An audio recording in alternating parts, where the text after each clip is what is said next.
بجد بجد لازم تكملوا الفيديو وتعملوا لايك وشير وكومنت جميل كده بدعوة حلوة. بصوا ببيضتين بس عملنا القمر الخطيرة العسل الجميلة الحلوة قوي قوي قوي دي. بصوا عملت حوالي 24 قطعة من النايتي. في الخلاط بقى هنزل بكوباية سكر، اهم حاجة الكوباية اللي هنشتغل بيها تبقى موحدة. كوباية لبن، كوباية زيت، معانا بيضتين بدرجة حرارة الغرفة هنزل بيهم كده.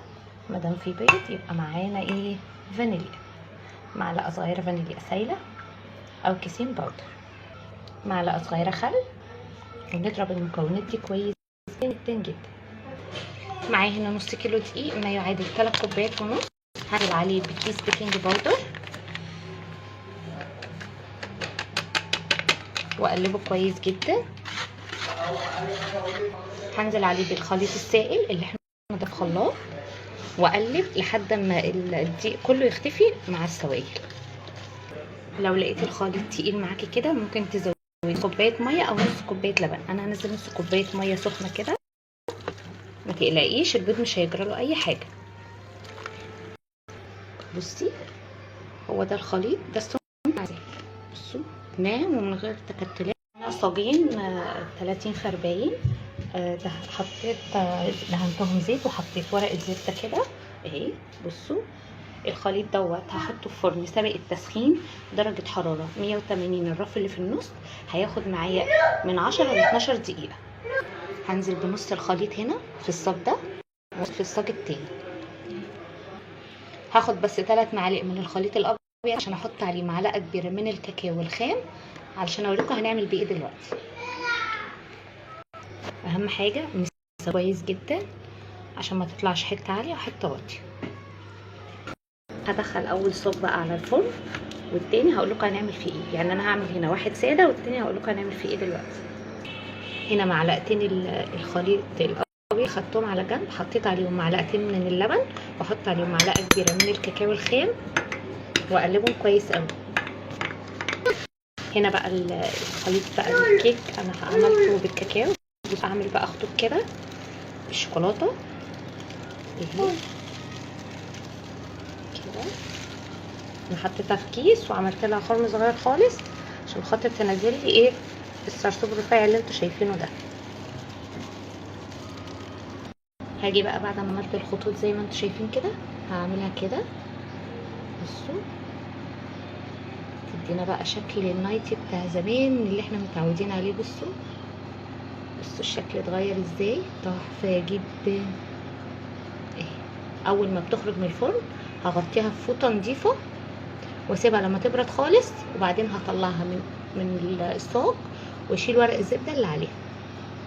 بصوا تحفه فنيه يا جماعه والله. دي كيكه الذكريات، مش هسميها النايتي هقول كيكه الذكريات. بجد خطيره سهله وبسيطه. بصوا هدخلها على الفرن برضو زي الاولانيه. لما بردت انا قلت لكم غطيتها بفوطه نظيفه وقلبتها من الصاج وهشيل بقى ورق خالص كده. بصوا مفيش اسهل من كده. هنا اللي احنا عملناها مع بعض هحط عليها صوص الشوكولاته، هفرده كويس.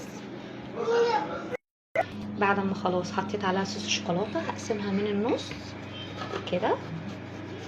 لو انت عايزه تستخدمي المسطره تمام، انا بستخدمها كده بالنظر.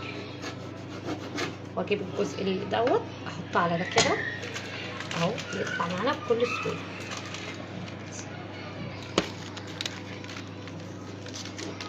اهو. بصوا احاول بقى اسويه كده واشيل الاطراف اللي هي الزياده دي، احنا مش هنرميها بنستخدمها عادي والاولاد بياكلوها كده.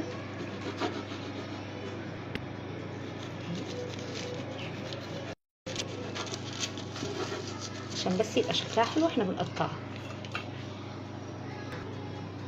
بعد ما خلاص شلت الاطراف هقسمها نصين كده.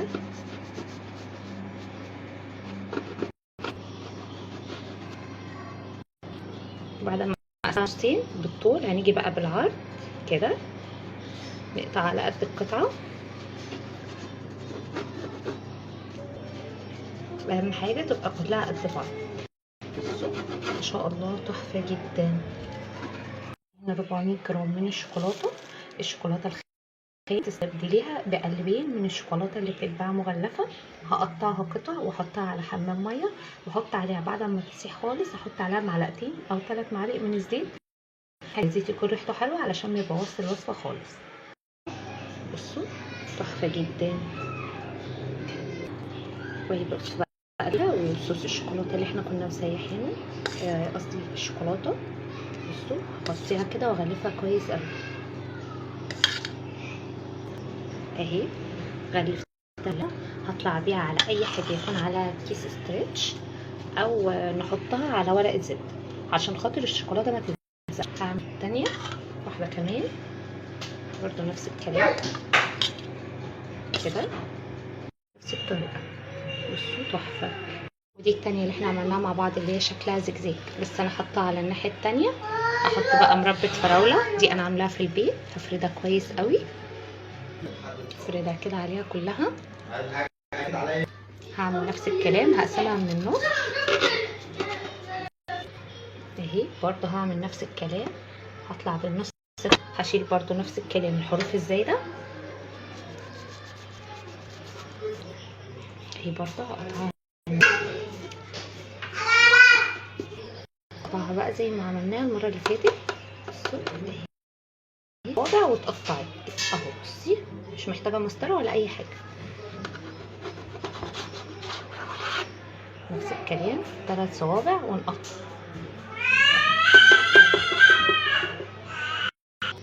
بصوا القطعة عاملة ازاي، تحفة جدا. دي شكل النايتي بعد ما خلصت. بصوا تحفة، قمر قمر قمر. بصوا الكمية دي كلها ما شاء الله ببيضتين بس ونص كيلو دقيق. انتوا متخيلين اصلا القطعة بكام بره؟ بصوا احنا عملنا كمية قد ايه. بصوا الكيك من جوه تحفة تحفة، لازم تجربوها، طعمها خطير خطير بجد بجد. بصوا بقى التانية اللي بالشوكولاتة. بصوا القطعة عاملة ازاي، متغلفة حلوة قوي. بصوا لا بجد لازم تجربوا